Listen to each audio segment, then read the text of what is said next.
Hello everyone and welcome back to the Willems Zoo in the Australian section of the zoo, to be more precise.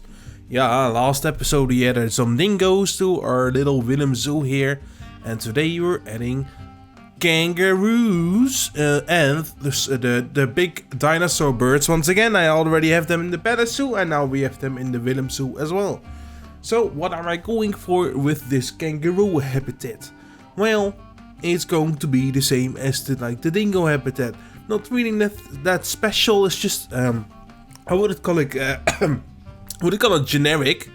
But it's just, well, there's rocks in this habitat and there's plants in this habitat. And I also added some containers later on, so that's a bit special, I guess. And for the first time in this zoo, this tree type. Isn't it a big milestone and achievement? I think so. I like to think so.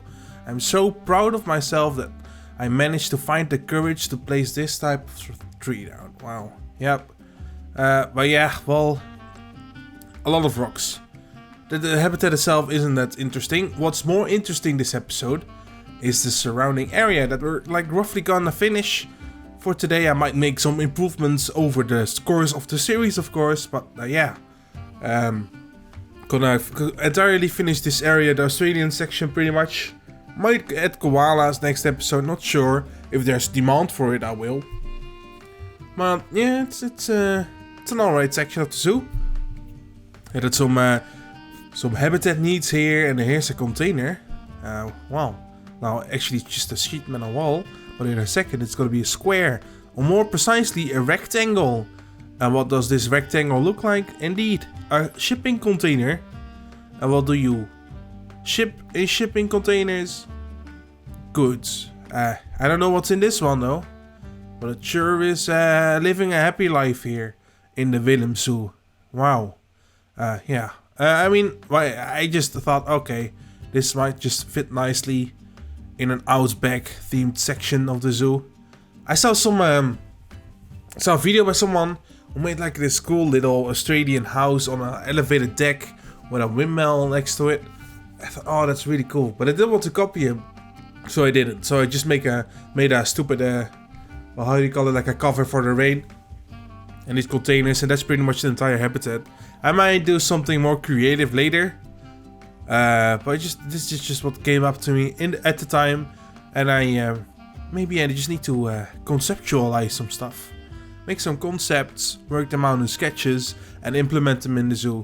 Because now it's just kind of happy-go-lucky. Let's see what fits here. Oh, that looks nice here, and it comes together like that. Well, I want to try to also plan things out a bit more, and do some more research into zoos, because I am very much not very knowledgeable about zoos. Theme parks, sure, I know a lot about theme parks, how they operate and stuff, but zoos, it's difficult to know how the backstage areas look like, how does the feeding system work, guest movements in a zoo. Alright, that's easy enough, but it's more like the operations of a zoo I'm more interested in. So if anyone knows any documentaries or interesting articles or pictures or a database, whatever, please tell me below in the comments. Because that will really help me out, and we can elevate this zoo a bit more in terms of realism.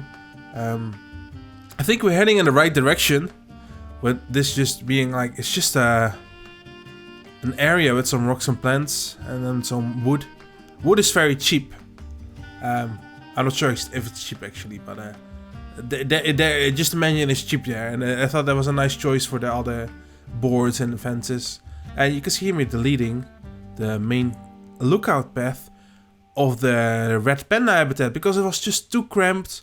This is the wolf habitat. Well, I should say this was the wolf habitat because that's gone as well. Too tight. The paths are too small, so I just got rid of it. And the wolves will return later in a later episode, but just not for now. I want some more space. I'm rethinking the entire entrance area, and it's going to be a bit more open, a lot more space for guests to walk through. It's going to be a bit more guest facilities at the entrance, and then the more you walk through the zoo, the more animals you're going to see. So basically we're going to keep the entrance facility here and the flamingo habitat, and I'm going to like the redo the pronghorn bison habitat too, make some more elevation, make it more logical instead of just a pit where the animals are. That's not very nice. So yeah, here I'm doing some landscaping of at the entrance, and this is the type of landscaping I'm going for. I'm going for a look of the Veluwe, like I said last episode, and I'll actually put some pictures here in the video to see what I'm going for. Very nice area, very floral and grassy, very unique, I would say, too, in the world. I mean, obviously there's places like it, but it's very typical of what I see. It's like when I would go camping when I was younger, you would find these kind of places, or hiking. You really get like more of a trip feel, like you're going somewhere else than your usual suburb or school or whatever. So really interested in that type of those type of plants. And it's raining here. Very hard, a lot of rain. I forgot all the weather effects of Planet Zoo. I haven't played it for so long. But yeah, here I'm building the cassowary habitat. And you might ask yourself, why is he building this giant red rock? Isn't that way too expensive? Well, it's an investment for sure. But someone in the comments said you should build the Uluru rock. I'm not sure if I say that correctly.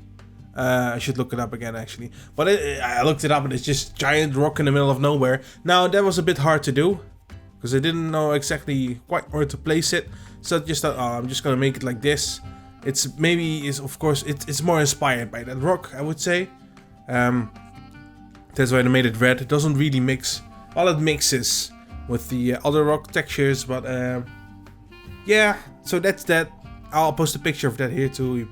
But yeah, just some normal shrubbery and stuff here. I didn't want a large tropical plants because these cassowaries live in a tropical biome. So I just put a lot of these small plants in here because I wanted to have like a nice clean look of the Australian section in the zoo.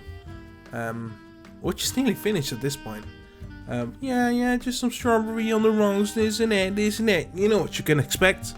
Yeah, I really need to find a rhythm and do some more research into animals, because I'm interested in animals, but you also need to put in some work if you really want to have if you have an interest in something and you want to increase that interest. I think you can always do a bit of research to make yourself more knowledgeable about a subject. So I didn't really do that for this episode, but since the Australian section is now done in the zoo, I really want to look into some more informations about like zoos like this. The Bella Zoo is always going to be a bit more fantastical, a bit more out there with the theming and the assets, and this one is always going to be more what you would find in a mid-sized budget zoo. Not really budgeted, I mean they got money, but just it's different than a theme park, for example. Because well, I've been playing Planet Coaster for 4 years, and just the systems in there are different. Just things work differently in the theme park. You go there, you go on a ride, an attraction. There's no mutual respect for like an attraction, or like you have in a zoo with an animal. Because these days, like the main function of a zoo is like conservation, right? Preservation of like animal species, whatever. And the guests are just there to like kind of finance it for a bit. That's at least what I feel like. And I like to immerse guests as well into an area, but it shouldn't like distract from the animals that are there. Like it shouldn't become too theme parky, which I'm hesitant always to go for because that's just what I'm used to and into. So sometimes I just need to take it down a notch with the theming, because even this Australian section is quite heavily themed for a zoo, with all the planks and stuff. But then again, it isn't also because there's no giant temples or stuff like that. That's also why I'm kind of hesitant to use like the Indian theme or like the Asian theme, because you don't really find like big themed areas in your regular zoo, I feel like normally, except if you go to Animal Kingdom or something. But that's again more of a hybrid, of course, between a theme park and a zoo. Yeah. Anyway, here's a little sanitary facility for your guests. Well, it's just a square now. I'm gonna put a nice like toilet in there, some nice planks around it. Wow, very basic building. I might go back and change some stuff later if I feel like it, but for right now this will do. I mean, I'm earning money in the zoo, which is a great thing. I'm not used to that, so that's great. I noticed the implemented difficulties. That kind of went by me for the longest time. But I'm playing on medium, if you guys want to know, because I feel like that's what the game is intended to be. Medium. That's the normal, like, this is their set of difficulty, and then you can increase it or lower it. I just like to play the default in the games. Then a little, like, I don't know, compass thing, how you say, like a wind thing. And a little hut for the keeper hut. Wow, hutception. Interesting. Some sheet metal, some wood, some Australian stuff. You know the deal by this point. Little shack. I put a fence around the whole perimeter, by the way, as well, to really close it off. Well, yeah, anyway, that was the video, people. Thanks for watching. Like, comment, subscribe, and see you guys next time. Bye!